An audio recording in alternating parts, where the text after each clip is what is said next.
अब हम इस वाक्य से संबंधित प्रश्न उत्तर करने जा रहे हैं। हमारा पहला प्रश्न होगा, खा खाकर कुछ क्यों नहीं प्राप्त होता। उत्तर होगा, भोग करने से मन ईश्वर से हट जाता है। मनुष्य की ईश साधना यानी भगवान के प्रति साधना भंग हो जाती है, इसलिए उसे कुछ प्राप्त नहीं होता। दूसरा प्रश्न है, समभावी किसे कहते हैं। उत्तर होगा, जो भोग और त्याग के बीच मध्यम मार्ग अपनाता है उसे समभावी कहा जाता है। अर्थात जो न तो भोग से दूर रहे और न ही उसमें लिप्त रहे, बल्कि उचित मात्रा में भोग करे, वही समभावी है। तीसरा प्रश्न, बंद द्वार की सांकल खुलने से कवित्री का क्या अभिप्राय है। उत्तर होगा, बंद द्वार का अर्थ है प्रभु मिलन के द्वार।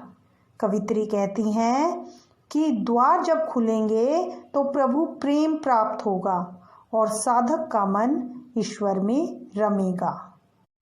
चौथा प्रश्न, कवित्री क्या प्रेरणा देना चाहती है।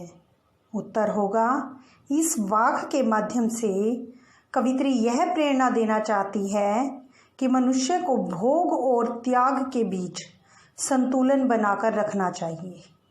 न तो उसे भोगों में लिप्त रहना चाहिए और न ही उसे भोगों से दूर रहना चाहिए। आई सीधी राह से गई न सीधी राह, सुषुम सेतु पर खड़ी थी, बीत गया दिन आहा। जेब टटोली कोड़ी न पाई, मांझी को दूं क्या उतराई। कवित्री कहती हैं कि जब मैं इस संसार में आई थी तो मैं मोह माया और छल कपट आदि से रहित थी, परंतु इस संसार में आकर मैं मोह माया और छल कपट में पड़कर सीधे रास्ते पर नहीं चली। सुषुम सेतु पर खड़ी थी, मैंने सुषुम्ना नाड़ी के द्वारा हठ योग साधना की। हमारे मस्तक के अंदर होती है सुषुम्ना नाड़ी, जिससे हठ योग साधना की जाती है। योग साधनाएं ईश्वर प्राप्ति के लिए अनेक प्रकार की होती हैं, उसी में से एक योग साधना है हठ योग साधना। बीत गया दिन आहा, दिन यहाँ पूरे जीवन के लिए आया है। कवित्री कहती हैं कि मेरा पूरा जीवन ऐसे ही बीत गया हठ योग साधना में। जेब टटोली कोड़ी न पाई, जब मैंने अपने जीवन की उपलब्धियों के बारे में विचार किया। जेब टटोलना जीवन की उपलब्धियों के बारे में विचार करना। कोड़ी न पाई तो मुझे पता चला कि मैंने अपना पूरा जीवन व्यर्थ ही बिता दिया। मैंने कोई भी जीवन में सदकर्म नहीं किए। मांझी को दू क्या उतराई। मांझी भगवान, जो हमें इस संसार रूपी सागर से पार करवाता है। कवित्री कहती हैं कि अब मेरे पास उस नाविक, उस ईश्वर को देने के लिए कुछ भी नहीं है, क्योंकि मैंने अपने जीवन में कोई भी सत्कर्म नहीं किए। अब हम इस वाक्य से संबंधित प्रश्न करेंगे। पहला प्रश्न, गई न सीधी राह से कवित्री का क्या आशय है। उत्तर, कवित्री भक्ति की सरल राह पर चल रही थी, लेकिन उसने सरल रास्ते को छोड़कर हठ योग जैसा जटिल मार्ग अपना लिया। दूसरा प्रश्न, सुषुम सेतु किसे कहा गया है। उत्तर, सुषुम सेतु सुषुम्ना नाड़ी की साधना को कहा गया है। जो हठ योगी होते हैं वे सुषुम्ना नाड़ी में ध्यान केंद्रित करते हैं। यह उनके योग साधना का एक प्रकार है। तीसरा प्रश्न, कवित्री ने अपना जीवन कैसे बिता दिया? उत्तर होगा, कवित्री ने अपना सारा जीवन व्यर्थ की हठ योग साधना में बिता दिया। कवित्री हठ योग साधना करती रही, लेकिन उसे ईश्वर की प्राप्ति नहीं हो सकी। चौथा प्रश्न, माझी कौन है और कवित्री उसके सामने क्यों परेशान है?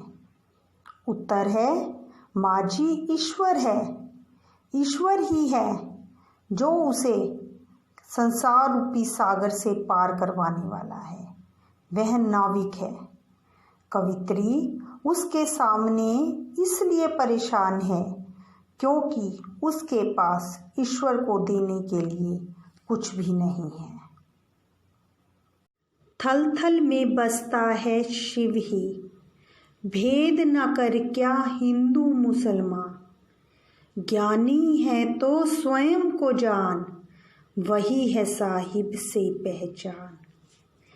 कवित्री ललाद्यत कहती हैं कि वह परमात्मा, शिव का अर्थ हुआ परमात्मा और कल्याणकारी, कि वह परमात्मा कल्याणकारी है, थल थल में बसता है, और ईश्वर जो है वह सर्वव्यापक है, हर जगह बसता है, उसे कहीं बाहर ढूंढने की आवश्यकता नहीं है।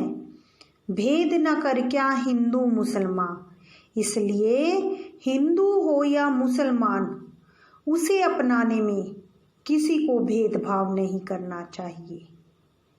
यहाँ पर कवित्री ने सांप्रदायिक संकीर्णताओं की ओर संकेत किया है कि हम लोग हिंदू और मुसलमान में भेदभाव करते हैं, जबकि ऐसा नहीं होना चाहिए। यहाँ जाति पाति के विरुद्ध उन्होंने विरोध किया है। ज्ञानी है तो स्वयं को जान। कवित्री कहती है कि हे ज्ञानी, हे मनुष्य, अगर तू सच्चा ज्ञानी है तो सबसे पहले स्वयं को जान, अर्थात अपने आत्म रूप को पहचान। वही है साहिब से पहचान। जब तू स्वयं को जान लेगा, अपने आप को जान लेगा, तो तू उस परमात्मा को भी जान लेगा।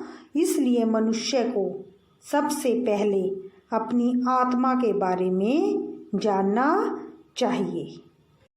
चलिए बच्चों, अब इस वाक्य से संबंधित प्रश्न उत्तर करते हैं। हमारा पहला प्रश्न होगा, कवित्री अपने प्रभु को किस नाम से पुकारती है और क्यों? कवित्री अपने प्रभु को शिव के नाम से पुकारती है। शिव का अर्थ होता है कल्याणकारी। कवित्री ने अपने प्रभु को कल्याणकारी माना है। कवित्री कहती है कि प्रभु जो होता है वह कल्याणकारी होता है। दूसरा प्रश्न, कवित्री ज्ञानी को क्या जानने की प्रेरणा देती है? उत्तर होगा, कवित्री ज्ञानी मनुष्य को प्रेरणा देती है कि वह अपने भीतर स्थित आत्मा को पहचाने, अपने वास्तविक रूप को जाने। तीसरा प्रश्न, ईश्वर की पहचान कैसे हो सकती है? कवित्री कहती हैं कि मनुष्य को अपने भीतर स्थित आत्मा को पहचानना चाहिए। जब मनुष्य अपनी आत्मा को जान लेगा तो उसे परमात्मा का बोध हो जाएगा। अतः ईश्वर को पहचानने का मार्ग आत्मज्ञान है। चौथा प्रश्न, कवित्री सांप्रदायिक भेदभाव से दूर है, कैसे? कवित्री ललाद्यत हिंदू और मुसलमान दोनों को ही शिव अर्थात ईश्वर की आराधना के लिए प्रेरित करती है। यहीं से पता चलता है कि वह सांप्रदायिक भेदभाव से दूर है।